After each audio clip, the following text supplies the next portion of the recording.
ho, ho! Merry Christmas!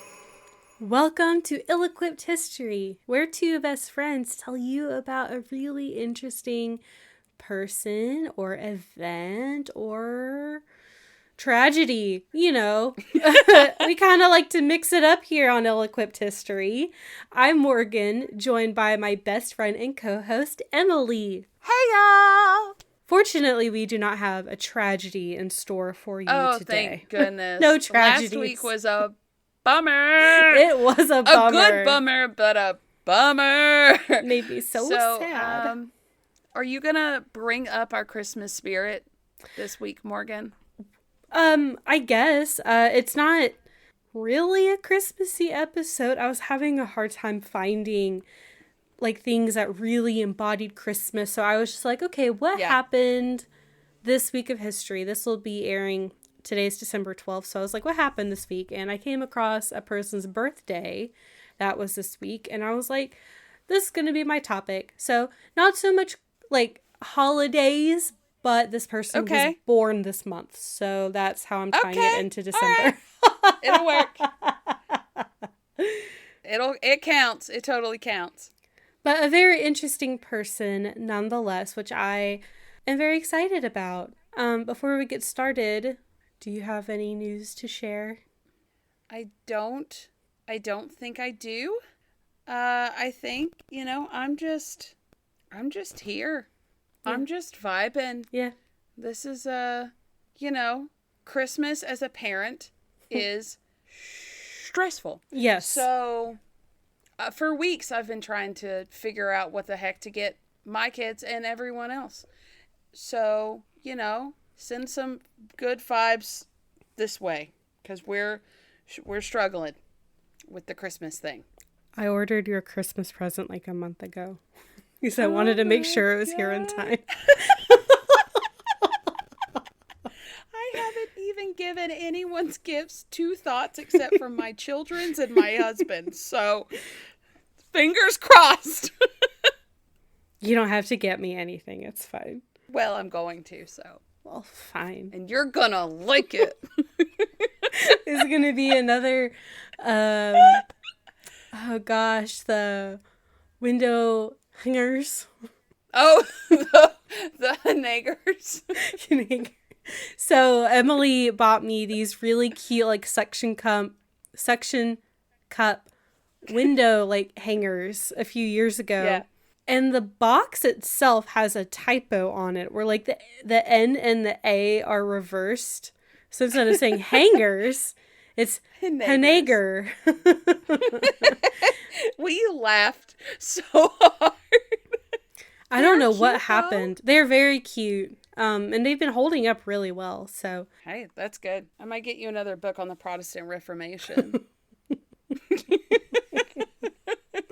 I haven't had to open it up yet for research, but I did flip through it.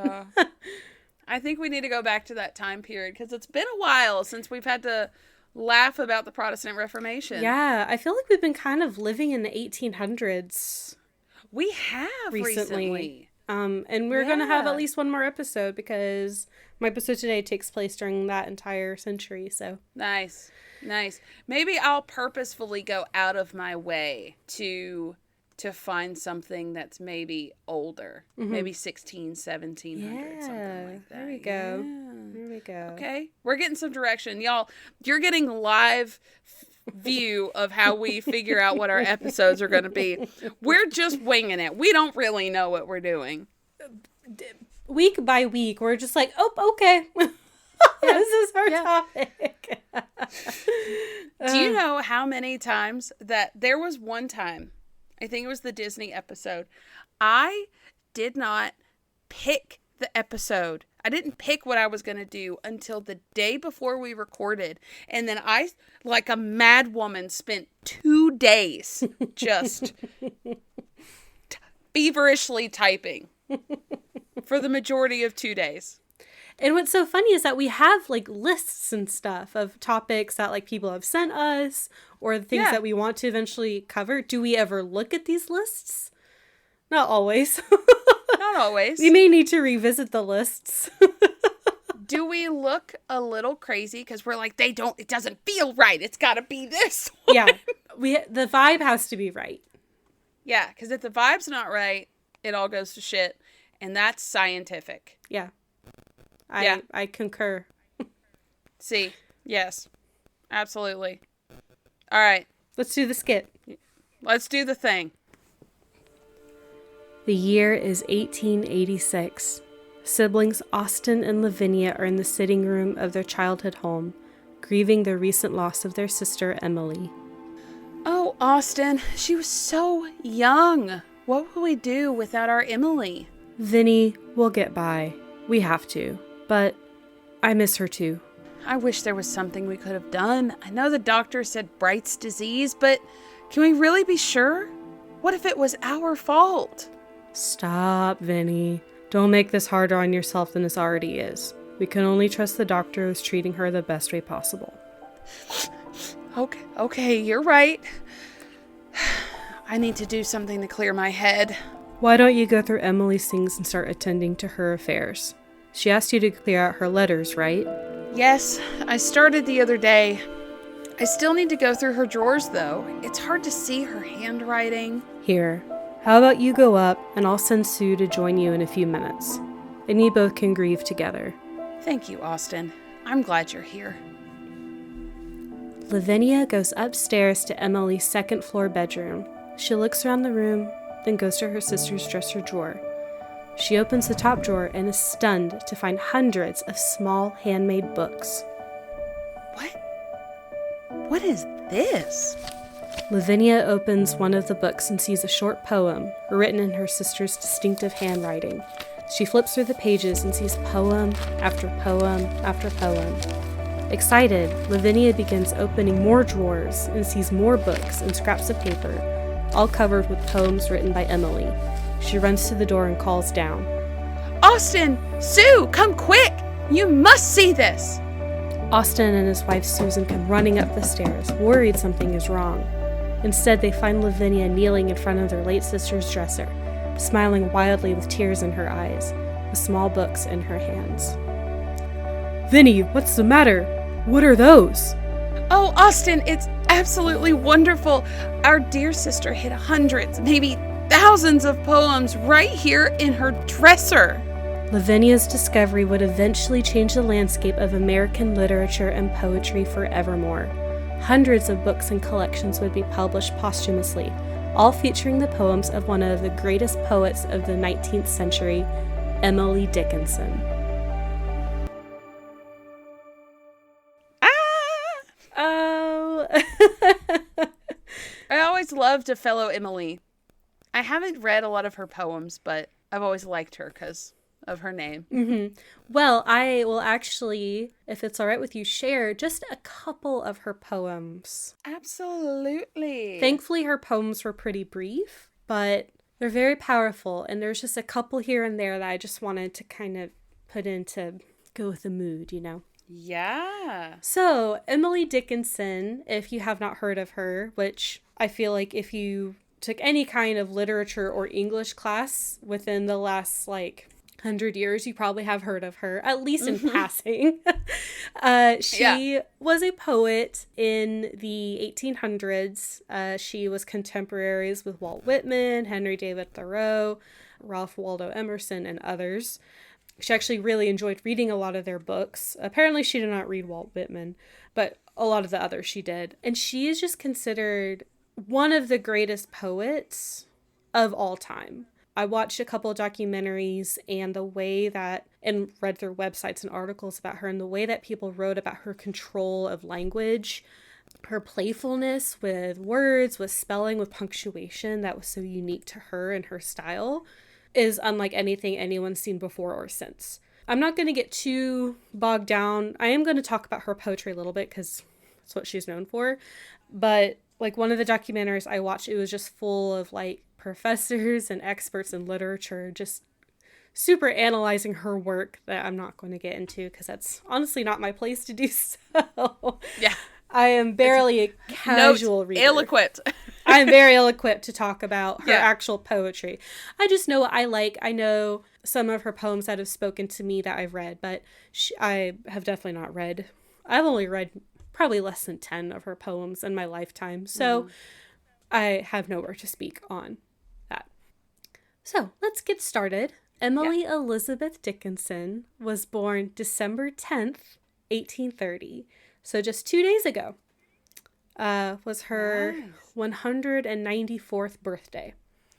Wow. She was born in Amherst, Massachusetts, to Edward Dickinson and Emily Norcross Dickinson. So her mother was also Emily.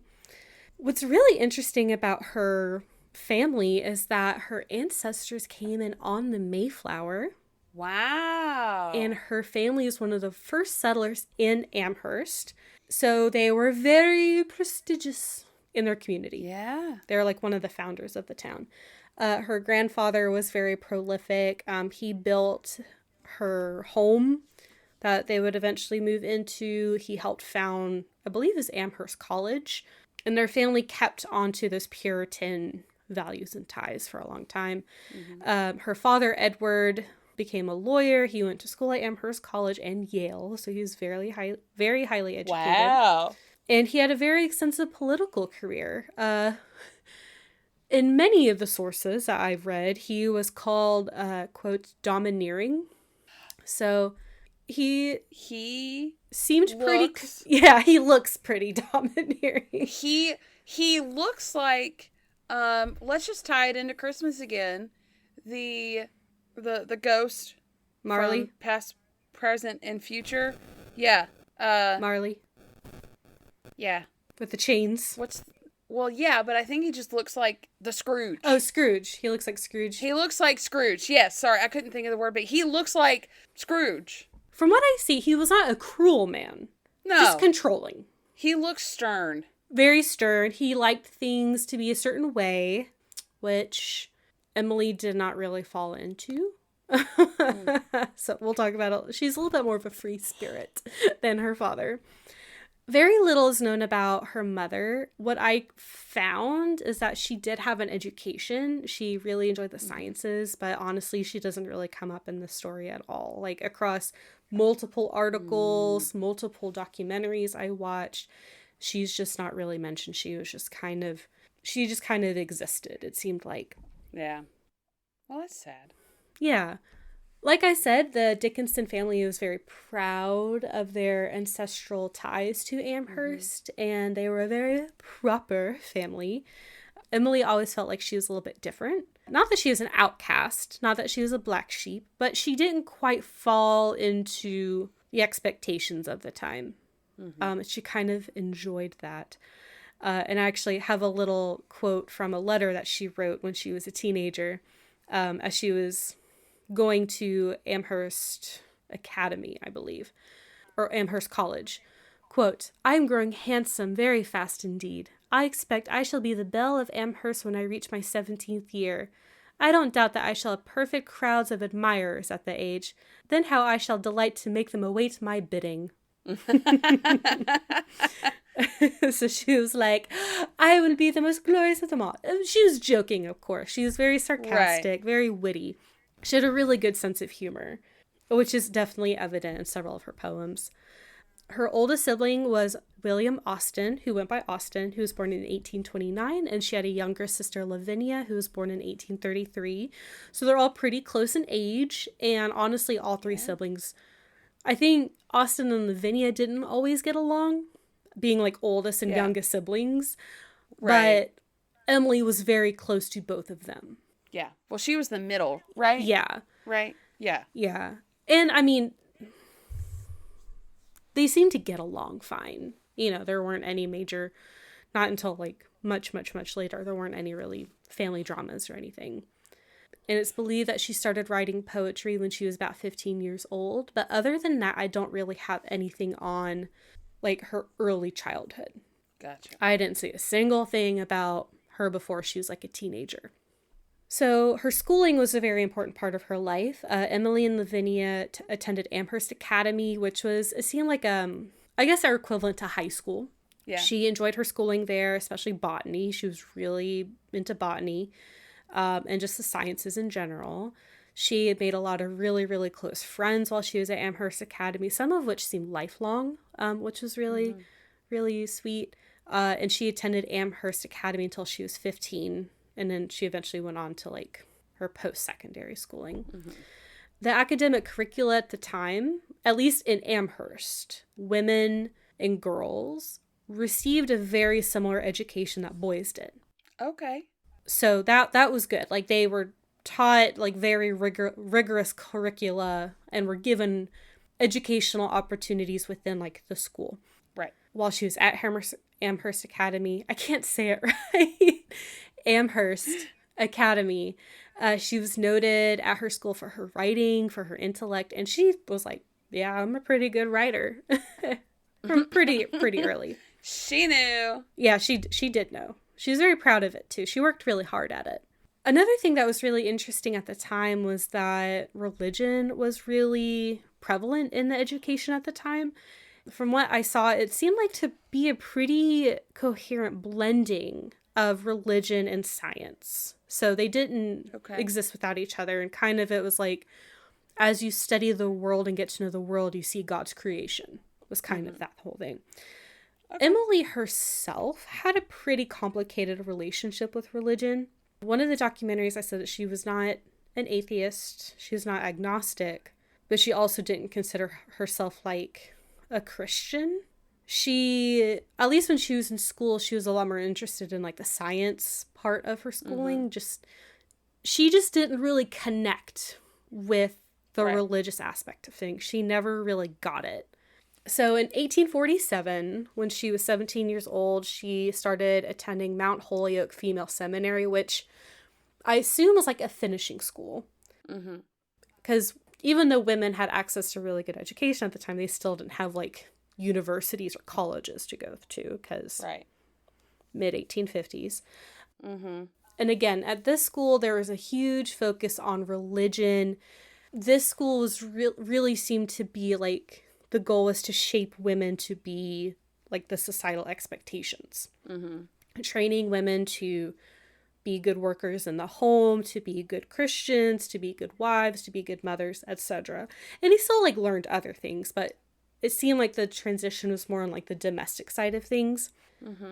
But it was like a very demanding school. There's actually entrance exams to get into it, to like weed out people, and Emileigh aced all the exams. No sweat to her. Okay. It's documented that Emileigh was not very receptive to the religious instruction and had no desire to be a part of that community at all. She didn't buy into the idea of an afterlife or being saved, and she never officially joined the church.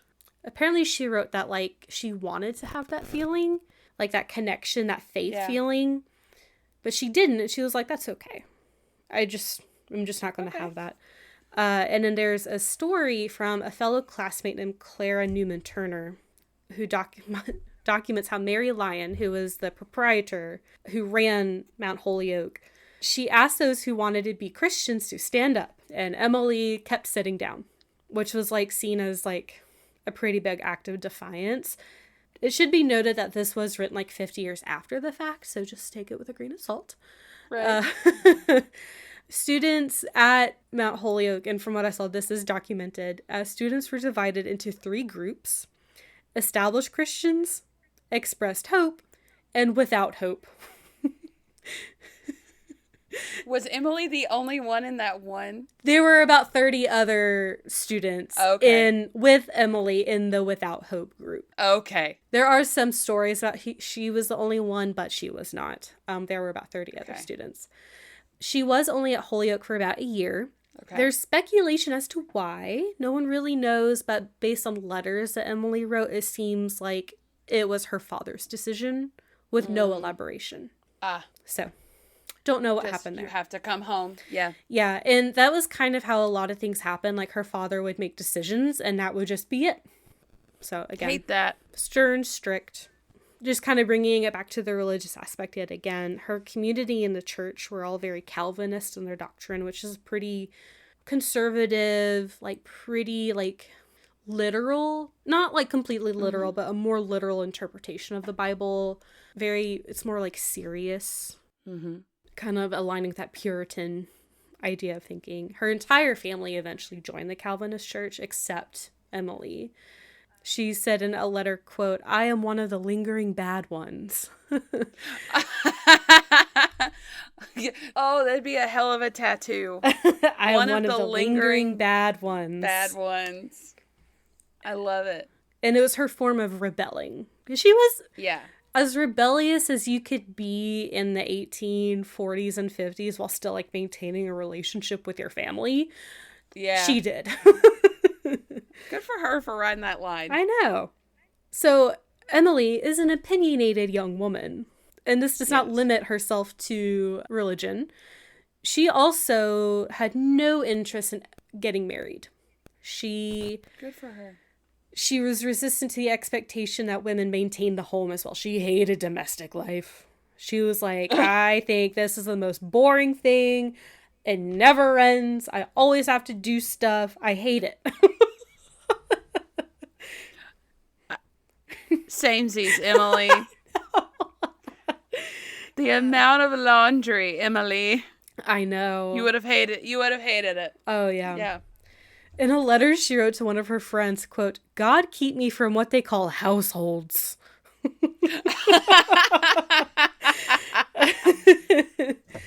Which is ironic because she was always home.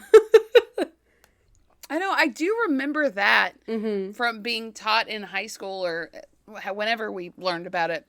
They did reiterate, she was always home. Yeah. She later, like starting about her 30s, she started becoming a bit more reclusive, which we'll talk about. Additionally, like her father, he was very highly esteemed in his community. He had political ties. He had ties to the college. He had other community ties. So he had like a revolving door of visitors to their home. And Emileigh thought this was exhausting. She's such a real one. Samesies. Oh my God. Like, it got to the point where she would just, like, hide instead of entertaining all these visitors. I don't blame her one bit. There's a quote from poetryfoundation.org that said, quote, "She baked bread and tended the garden, but she would neither dust nor visit." So she didn't clean and she didn't hang out with anyone.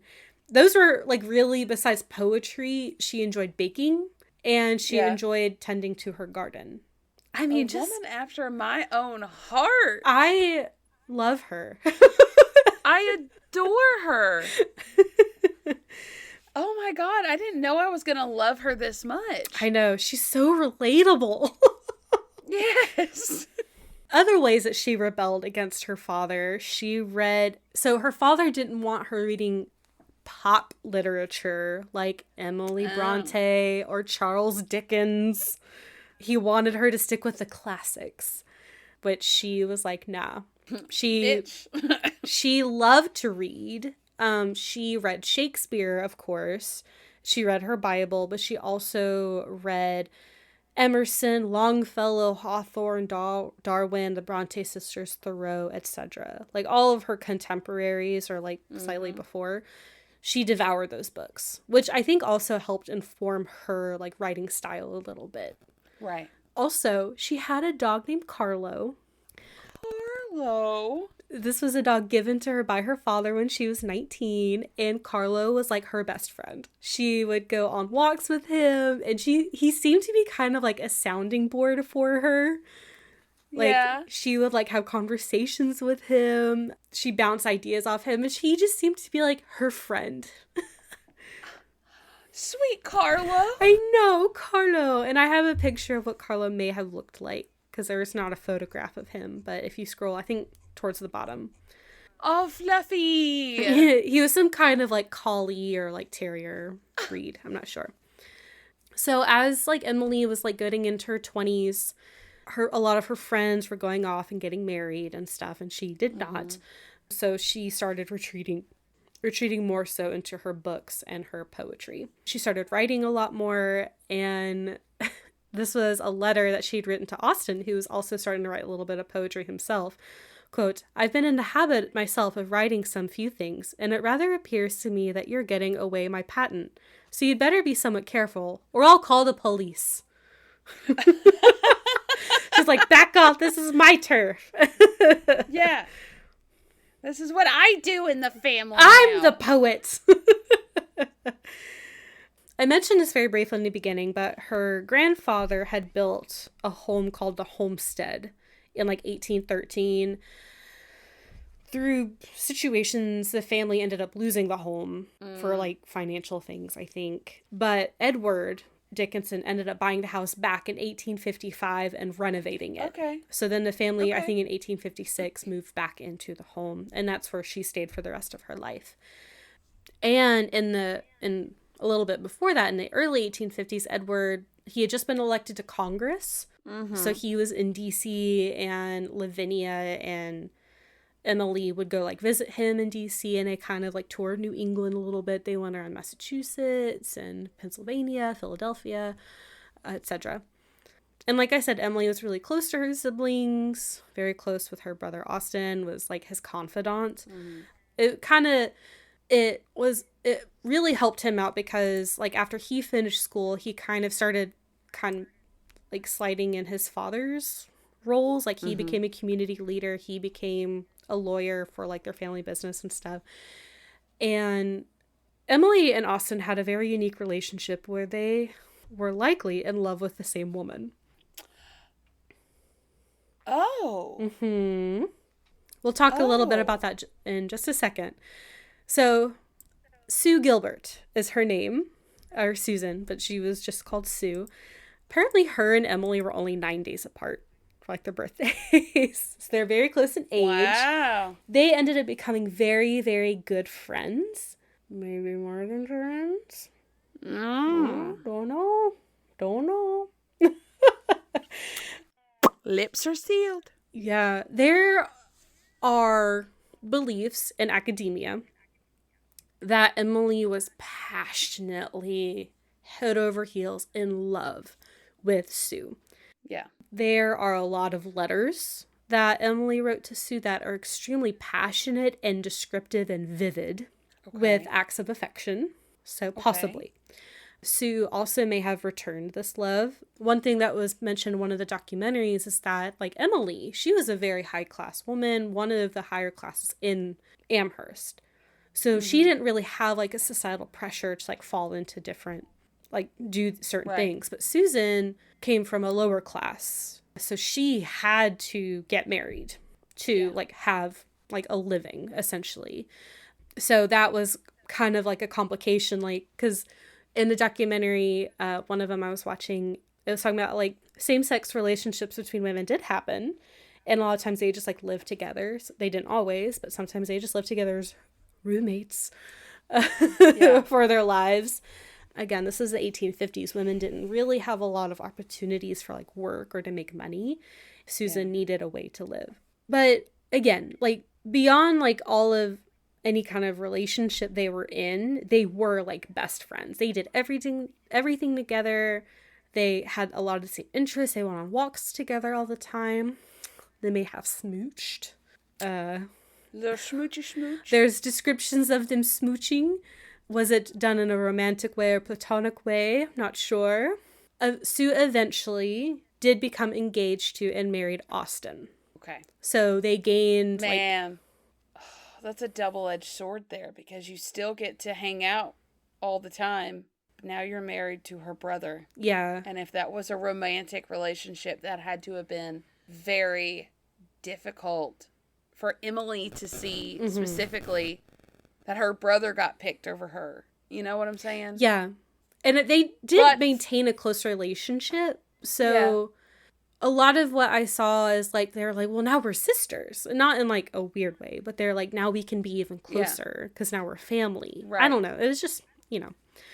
And thankfully, they were not only, like, emotionally close, they're also geographically close, because in order to keep Austin in town, Edward was like, let me build you a house. And so he literally built Austin and Sue a house 100 yards away from the homestead. Oh, man. Called the Evergreen. My sisters If my sisters-in-law or you, like, could we get a compound? That's all I'm asking for. Because we could have, like, listen, hear me out. Big house in the middle. We all could have houses surrounding it. So the house in the middle is like a clubhouse. And we have, like, pool and TVs and stuff and a big kitchen. And then, like, we can all go back to our own homes at night. See, I love this and, like, idea. I want this idea to happen. I see nothing wrong with this. I don't We either. all have our own space, but we have a clubhouse. Yeah. The compound clubhouse. I love it. All right. Let's get to work on that. Yep. Guys, like, share, subscribe to Patreon. We're trying to build a clubhouse for our compound. The ill-equipped history compound. That sounds like a good time. And then we'll have like a little shed like off to the corner. That's our recording studio. Yeah, absolutely. Yeah, it'll be a good time. Yeah, this is perfect. And I can just send the kids across the field to someone else's house. There you go. Surprise! Go away. Go to their house. Go see Aunt Momo real quick. I see no flaws. Yeah, you just gotta text me and give me a heads up. Yeah. Be like, hey, I'm sending my son to come get like 5 eggs. I'm baking. That's fine. Yeah, it'll happen. I have some Legos for him to keep him occupied. Yes. Okay. All right. So more on their relationship. Sue is kind of beyond just everything else. Sue was also kind of like an editor for Emileigh's poems. Oh. She fancied herself to be quite the poet herself. So Emileigh apparently sent Sue like over 270 poems. Wow. In addition to letters. And some of these were just like poems for her. And some were like poems to say like, hey, what do you think? One of them is notoriously Safe in Their Alabaster Chambers, which is one of my favorite poems. It's about like gravestones and the dead in a cemetery. It's really cool. Spooky. Let me know if you want me to read it for you. Yeah. You want me to read it? Go for it. Okay. Have at it. Let me look it up. It's one of the only ones I didn't. Okay, it's only like 2 stanzas, so it's not long. Safe in their alabaster chambers, untouched by morning and untouched by noon, sleep the meek members of the resurrection, rafter of satin and roof of stone. Grand go the years in the crescent above them, worlds scoop their arcs and firmaments row, diadems drop and doges surrender, soundless as dots on a disk of snow. Wow. I like it. Spooky cemetery. I love the line rafter of satin and roof of stone. Like that's a coffin. Like I just love the way that she describes things. Yeah. I was seeing it as you were describing it. I was like underground. Like yeah. She's so, and I'll talk about it a little bit later when I do talk about her poetry. She just has such a way with words. So in 1854, there did appear to be a change in their relationship. They were still very close, but things just were different. They started speaking to each other a little differently. It seemed like a lot of the passion that Emileigh felt was just kind of ebbing, you know. And they were still close. They were still very good friends, but it wasn't like the excitement and the passion of like a crush or something. So as far as like, I have a little like just a little statement about speculations about if Sue and Emileigh were in love. Emileigh is described as at least being bisexual by academics, but it seems like the jury is still out on like whether they were in a relationship or not, or even if Emileigh did love Sue romantically. So there's thinking that they were, or it's just like that's the way that women communicated at the time. They were allowed to be a lot more intimate in their writings. They were allowed to describe like kissing each other, and that was normal. It wasn't always considered romantic. Or maybe a lot of women in the 19th century were just bisexual or gay, and like their way of writing was just so common, like it just kind of, it went into the straight community too. Who knows? Who's to say? I bet it was that one. I'm like, we're gonna hide in plain sight kind of a vibe. The bisexual overthrow. Yeah, where they just made it so normal that it's like, well, yeah, everybody says that. No, I'm not gay. Everyone says that. Everyone talks about kissing their best friend on the lips. Yeah. It's fine. Tongue involved. Yeah. Yeah. That's normal. You don't say how you want to throw yourself into your best friend's breast all the time. Like, okay. You don't kiss your man friends? That's weird. You need to show some more appreciation to your guy friends. Kiss them on the lips. We know that she's opinionated about religion. Yes. We know she's opinionated about housework. She was also opinionated about being a wife. Okay. She had no interest in it. She did have crushes. She did have romances. But she never married. I think a lot of her opinion on it really stemmed from the way her mother was treated. Mm-hmm. What she saw in women who got married. And like, even when her friends started getting married and stuff, she saw over and over and over and over again that these women tend to just like kind of lose their identity and their sense of self. They were no longer her friend. They were no longer that person they were. They were now a wife and a mother and a housekeeper. Yeah. And she actually wrote a poem that I'll read for you now. Please do. Kind of talking about her attitude towards this. Yeah. She rose to his requirement, dropped the playthings of her life, to take the honorable work of woman and of wife. If aught she missed in her new day of amplitude or awe, or first perspective or the gold, in using wear away, it lay unmentioned as the sea, develop pearl and weed, but only to himself be known, the fathoms they abide. So the way I interpret this is just like the woman has like these valuable things, but when she becomes a wife, they just kind of lay to rot. And the only one... Yeah, to only himself be known. Mm-hmm. That's the loss of identity. You're now just his wife.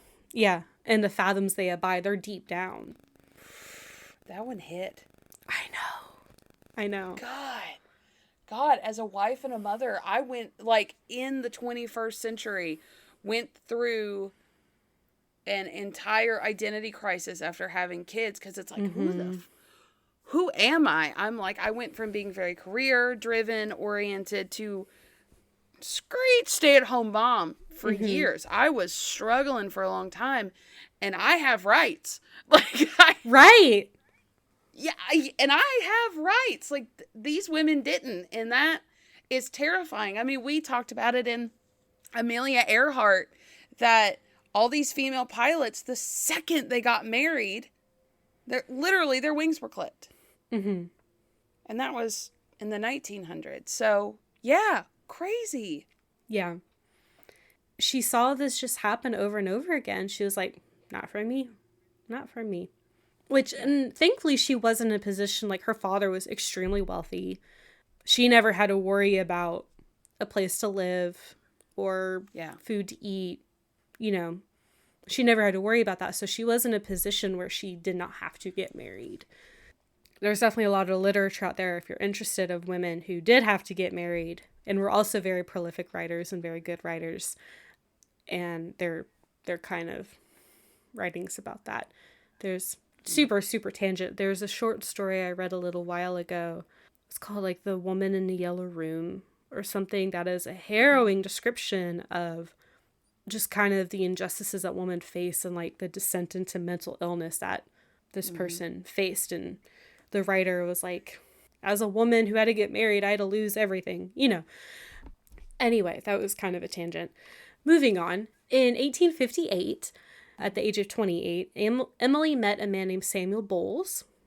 I think they were just corresponding. I don't know if they actually met in person at first. But he was a newspaper editor, and he actually like printed women's poems in his newspaper.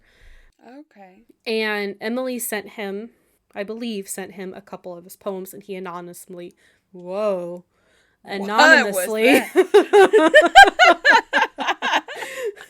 And that's me. Anonymously printed her poems, which I did see in one of the documentaries I watched. That was not uncommon at the time to be published anonymously. It was just kind of a convention of the time. So it wasn't because she was a woman. It wasn't because she had either of them had to hide their identity. It was just something they did. And apparently, as they began their correspondence, they did become really good friends. And apparently she did develop feelings for him as well. But he never really returned those feelings. But they did remain good friends. Okay. She had a lot of friends, and she really cherished them very closely. That same year, in 1858, she wrote to Bowles, quote, "My friends are my estate. Forgive me the avarice to hoard them." Which I also relate to very heavily. I'm like, my friends, I need to keep on my friends. I love my friends. Mine. You can't have them. They're mine. But also love each other. Yeah. Be friends with each other. And I have more friends. Haha. And it was starting about this year, and like her starting sort of in her late 20s, she was starting to like not go out as much. Yeah. She definitely preferred writing letters to her loved ones rather than seeing them in her house.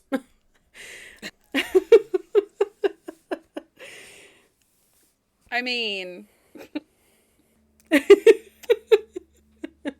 there's a few that feels right. That would resonate.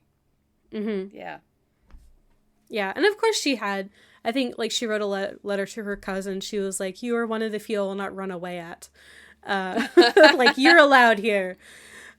When she was 30, she started putting her poems into little books that were called fascicles. And these were, like, literally, like, she would fold paper and, like, write her poems on the pages, and she would sew the folded pages together to make, like, a little book. Okay. It's not sure why she started doing this. It's thought that she was trying to create, like, a collection of poems, like, publish one day. But she never did, so no one is really sure, like, why. Also, at this time, I couldn't find, like, where in her timeline these happen, but it came up several times in my research. She had these, what are called, like, it's going to sound really weird. They're called, like, the master letters, where she wrote to an unnamed man she called Master. Oh. And these were, like, very passionate love letters. Oh. No one knows who this man was. No one knows if, like, what the level of correspondence was between them. All it's known is that she, in her possession, she had 3 letters written to someone she called Master. Weird. Her longest poem, which is "I Cannot Live Without You," it seemed to be like a cry of despair of not being able to be with her love. Okay. So that, I didn't know where to fit that in because there's just so much. But moving on, she did send a collection of poems to Atlantic Monthly editor Thomas Wentworth Higginson, who also ended up becoming a really good friend of hers later on. He thought that her poems were unusual. He was interested in them, but wasn't really, like, captivated by them at the time. He was like, they're interesting.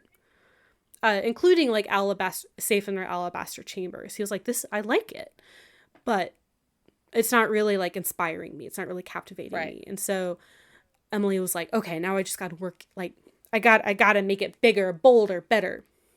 It really, like, invigorated her to write better. And she later, in a letter she wrote to Higginson, she said this, quote, "If I read a book and it makes my whole body so cold, no fire can warm me, I know that is poetry. If I feel physically as if the top of my head were taken off, I know that is poetry. These are the only way I know it is. Is there any other way?" Wow.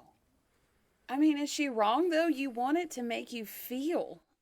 I think that's the point of poetry. Not that, like, it has to have a point, but, like, the reason poetry exists, instead of just, like, writing a description of things, is that you're writing in a way that connects with the reader emotionally to, like, hit at their cells, their chest bone, like, really deep inside. Yeah. Yeah. I agree. So getting into her 30s, getting into like the 1860s-ish, late 1850s, 1860s. It does seem like she was starting to struggle with her mental health a little bit more. Some people say that she was struggling with anxiety and or depression. She also started to really have a hard time with her eyes. She was diagnosed with iritis, which I assume is like a condition with your iris that she needed treatment for. But also at this time, like I guess because she started staying home a lot more, she really dove into her writing. Her big writing period was like between 1858 and 1865. Okay. She wrote like 1,100 poems in this time frame. Whoa, so many. That's so many. She was like constantly writing, and she loved nature. She just loved like the existence of the world. And so in her bedroom, she had a little writing table that looked out of a window. And out her window, she could see like the town of Amherst, and she saw every sunset. Wow. So I think that was kind of inspiring for her. And also, Carlo died. Not Carlo. Carlo died because he was getting up there in age. She also, like, she didn't have a reason to go outside really anymore after he died. So she almost never went outside. And it's thought that she was struggling from anxiety and may have developed a form of agoraphobia. But it's just speculation, or maybe like because of her eye problem, no one really knows. But she did write, I have another poem, it's pretty short, kind of related to her reclusiveness. I'm nobody. Who are you? Are you nobody too? Then there's a pair of us. Don't tell. They'd advertise, you know. How dreary to be somebody. How public like a frog. To tell one's name the livelong June. To an admiring bog. It's so sad and happy at the same time. I know. Don't understand. Where she's like, shh, don't tell them. Don't tell them we're here. They might drag us into the light. I know. That's cute. It's adorable. It's lighthearted, but also like shows that like the kind of there. the want of isolation. Yeah. So she did receive treatment for her iritis in 1864 and 1865. She ended up having to go to Boston for her treatments, and between those 2 years was there for about 14 months. I think she stayed with relatives. When she finally returned back in 1865, she almost never left her property after that again. Oh, that was too much. Yeah. Yeah. She even stopped going over to the Evergreen house, and she used to go over all the time to visit Sue. Wow. Because it was only 100 yards away, and then she even stopped doing that. And she didn't seem like she wasn't withering away. No one was really like concerned for her. Like she still like would sometimes entertain people in her home. Yeah. They just had to come to her. Yeah. Yeah. Yeah. If she would see them. I don't know. It's weird. Like she did become quote unquote reclusive. She did become more isolated, but it didn't seem like in a way it was to like her detriment. It was just something she's like, I don't want to be with people anymore. It didn't seem like it was because of a crisis. Okay. Like even Higginson was like, come out to Boston. And she was like, no. But she still read a lot. She read the newspaper, so she stayed informed. She loved, so Austin and Sue had 2 boys and a girl. And she loved her niece and nephews, and she would bake cookies. And then she had a basket she lived on the 2nd floor. And so she would like rope down a basket of cookies for her nibblings. How sweet. She loved them very dearly and would play with them and write poems for them and all that. Sweet. Okay, now we're getting into some drama. Oh, drama. So there's a woman named Mabel Loomis Todd who came onto the scene. Okay. She came to Amherst from D.C. She was married to a guy named David. I thought I wrote his name down. I think his name is David. David and Austin became like very good friends, like best friends. Mm-hmm. And Mabel and Austen began an affair. No. Apparently, both spouses may have known about this affair and were just like, whatever. What?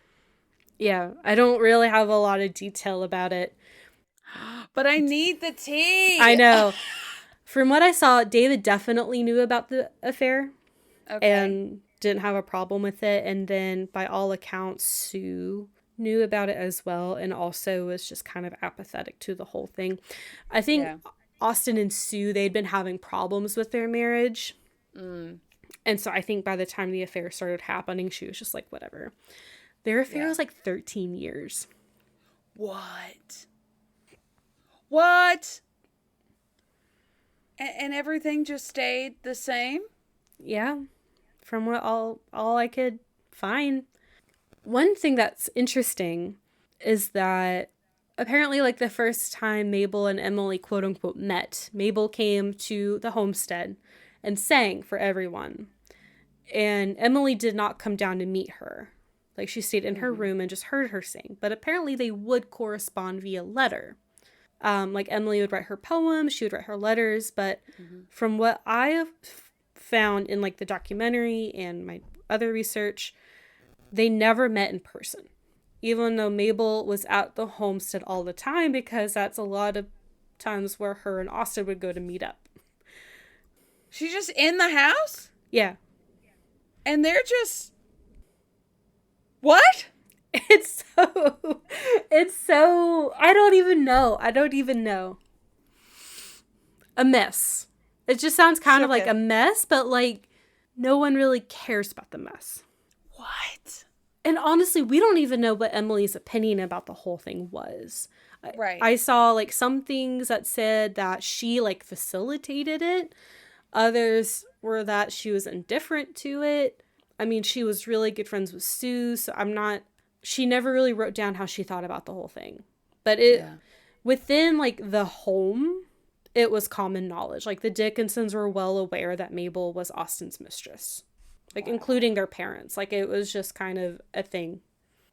Don't know. Wild. Ugh. No, and the only reason I'm really talking about Mabel Loomis Todd is because she becomes incredibly important to the story later on. Okay. So we're going to move past her for now. Okay.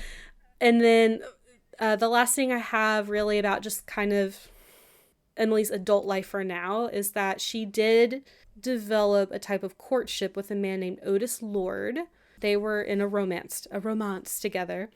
He was a friend of her father's and frequently came to the homestead with his wife. After she died, so after she passed away, they started writing letters. He was like 20 years older than her, but she also was like in her 40s at the time, from what I could gather. Oh, okay. So she wasn't like a very young woman. She was like at least 30 or 40 when they began like this courtship. So there's that. She's not just like a very young woman. Right. And apparently Emily like gave thought to marrying him, but never eventually did. So we're going to kind of step back from Emily's life for the moment. We're going to talk very briefly about her poetry. Okay. To kind of set up the next section we're going to talk about later.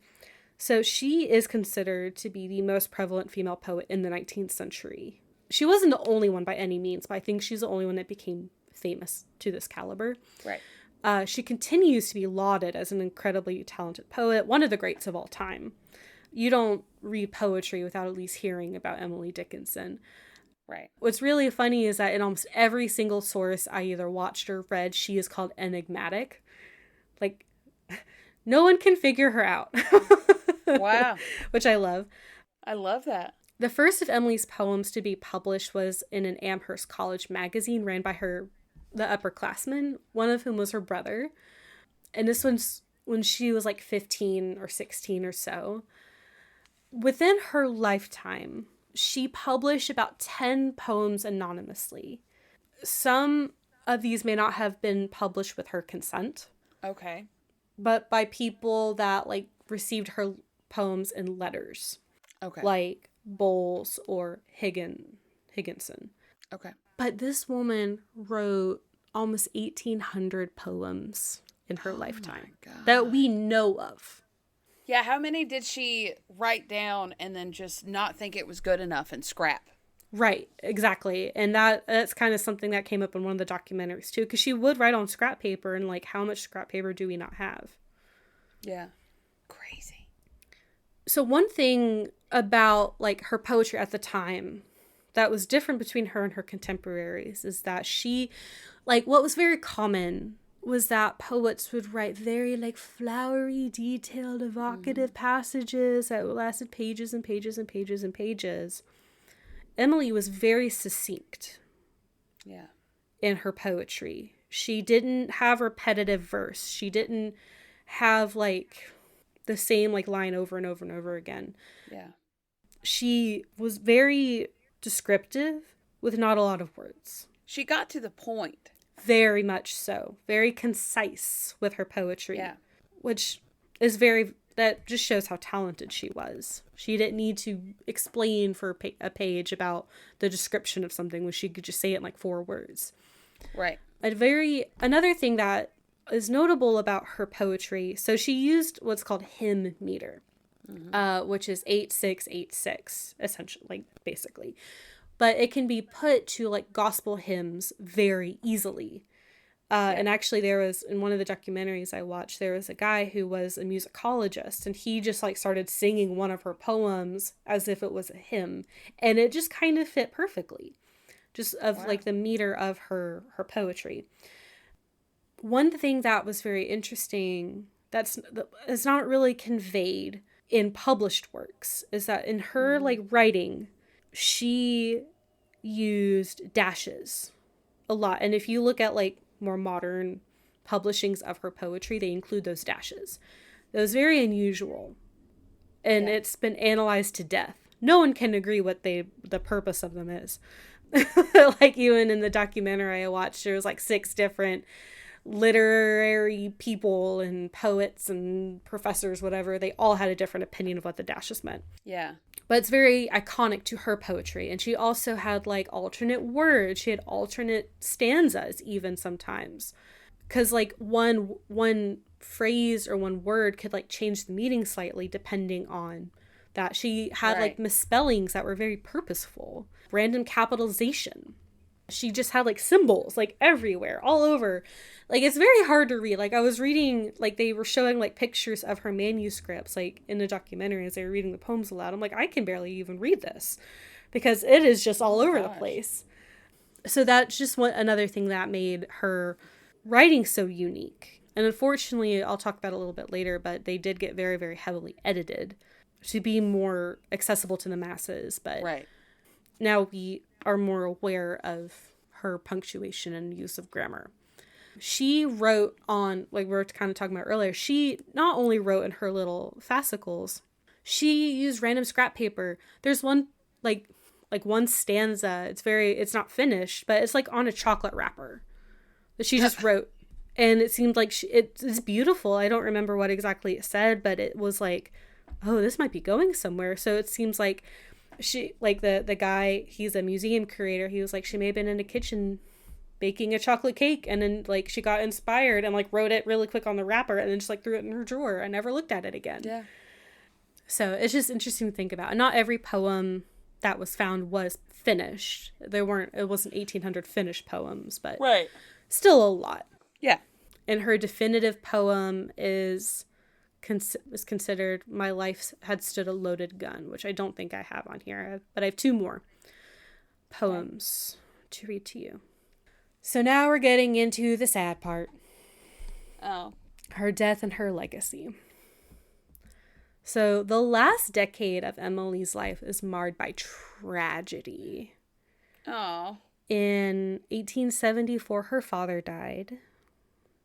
In 1875, her mother died, or her mother had a stroke, and she eventually died in 1882. Her 8-year-old nephew, Gib, died in 1883 of typhoid. Oh. I know, just dang typhoid, man. And Otis Lord, the man that she had been courting, died in 1884. So it is just one after the other after the other. And in the midst of all this tragedy, she started having a lot of failing health. Yeah. She was diagnosed with Bright's disease, which was a kidney disease. And she died on May 15th, 1886 at the age of 55. So young. So young.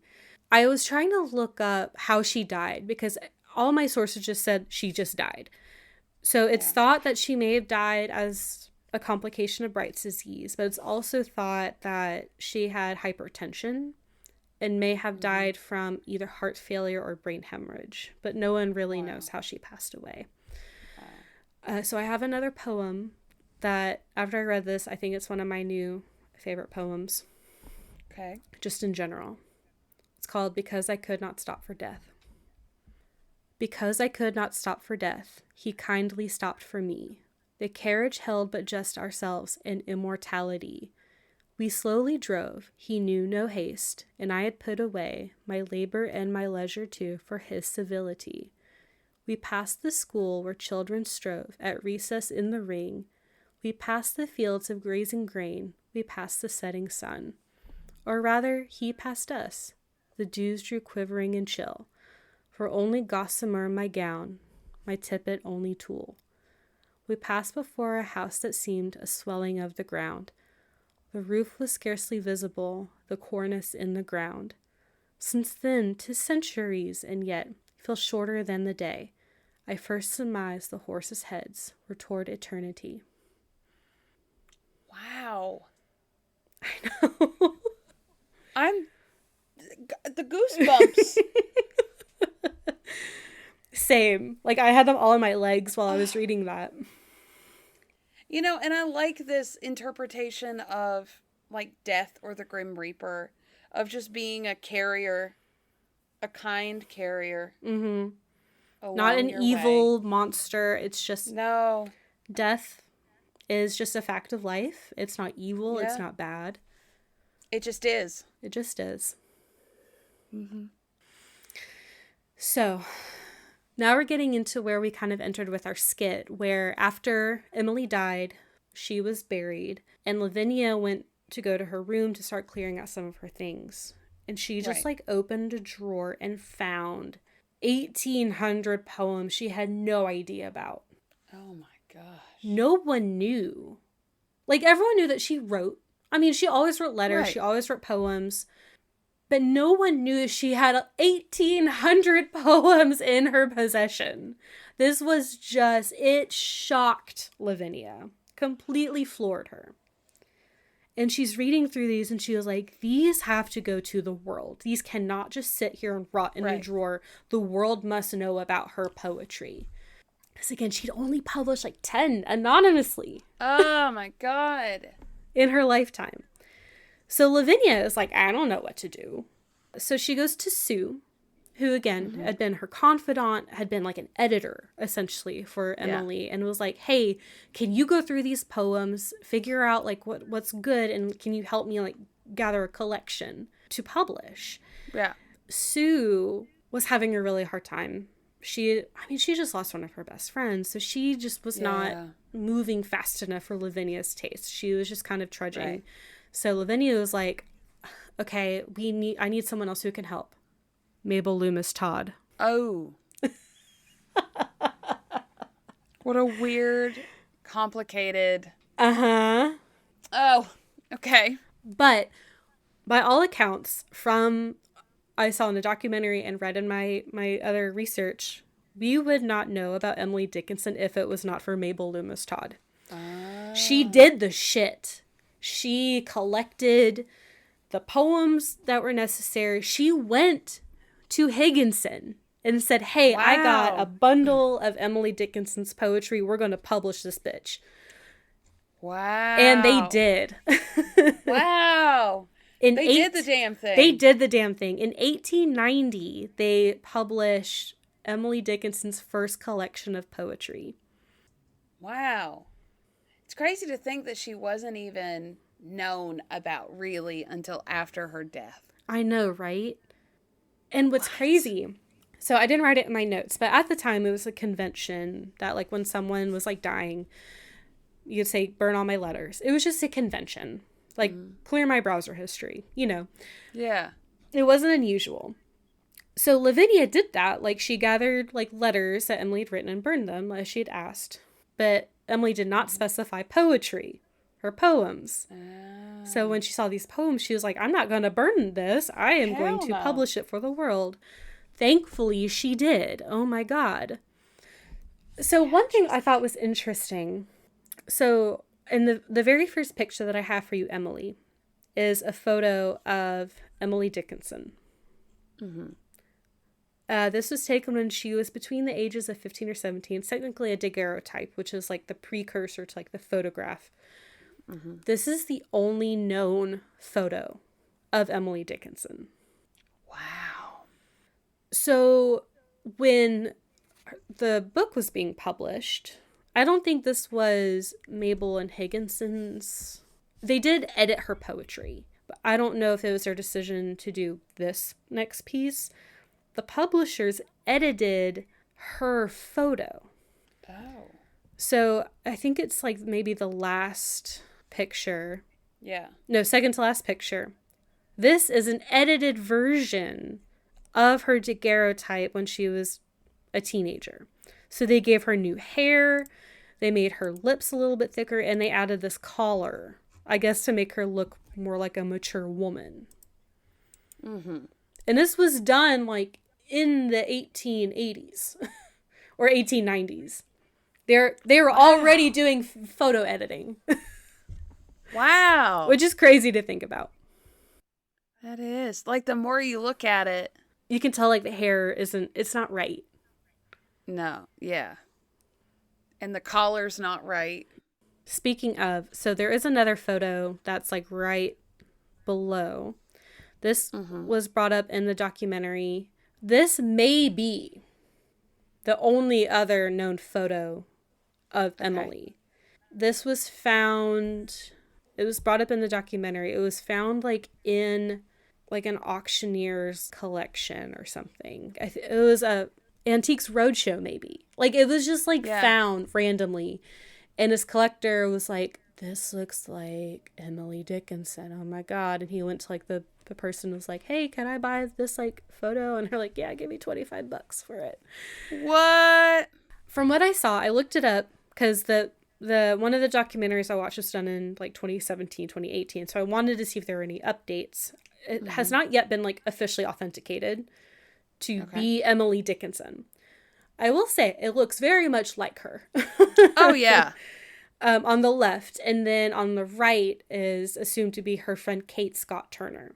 She looks older in this picture. Which... Yes. So this would have been taken when she was like in her 30s or 40s. Okay. Yeah, I mean, people's faces change. She looks very young in the original photos, but that looks like how your face would look if you age, because her face is a little wider, not as many, sharp angles. Like the baby face is gone. A hair plumper, not, that she gained a bunch of weight, but she's rail thin in the 16-year-old picture. So yeah, I could see it. I could absolutely see it. Yeah, there's a lot of analysis going on. I think from what I saw in my very cursory look is that it's considered, I feel like people are like, there's like a 90% chance this is Emily Dickinson. Yeah. But again, we're not 100% sure. There was family drama. I'm not going to get into it. There was like Austen left Mabel like land and his will, and there was like lawsuits and blah, blah, blah. I'm not going to get into it. Right. But Mabel and Susan each ended up with about 500 to 600 poems each of Emily Dickinson's. And in the 1950s, their descendants ended up collaborating and like pushed the collections together. And in 1955, Emily Dickinson's works were published in a 3-volume Harvard edition with all of her like finished poetry. Wow. I know.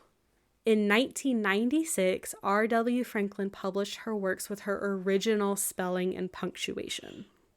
Whoa. I would love to look through that. I know. You can definitely watch it, and I'll talk about the documentaries in a little bit. But I think you can look up like pictures of the manuscripts and stuff. Yeah. Speaking of the manuscripts, most of them are in the Amherst College archives and in special collections and Harvard's Houghton Library. Okay. And some are like scattered between like other smaller colleges in Massachusetts. So I have one last poem for you. Okay. It's very short. It's called My Letter to the World. Oh. This is my letter to the world that never wrote to me. The simple news that nature told with tender majesty. Her message is committed to hands I cannot see. For love of her, sweet countrymen, judge tenderly of me. I love it. And I really, I don't know. Poetry's up to interpretation, especially Emily Dickinson's. And this almost seems prophetic. Yeah. Like, no one really acknowledged my poetry while I was alive. It just wasn't published. No one really knew about it. Her message is committed to hands I cannot see. Like, this stuff is being done in the future. And then she's just saying, don't judge me too harshly. I don't know. Maybe it's a really literal interpretation of this poem. I don't know. But I love it. No, I think it's great. That's what I have on Emily Dickinson. Thank you for enlightening me. I'm telling you, they give us just like the Cliff Notes version growing up. And then like, it's so fascinating to dive into these people's lives. I know. There's so much more than just a quick, like, oh, we're reading Emily Dickinson today. Oh, yeah, she was a recluse, may have been a lesbian. Okay, moving on. Like, she's so much more than that. Make us care, because her poetry, I mean, obviously it didn't stick with me enough for me to remember any of them, but that was moving because I know the person behind it. Mm-hmm. Teach us about her so we care. Yeah, I agree.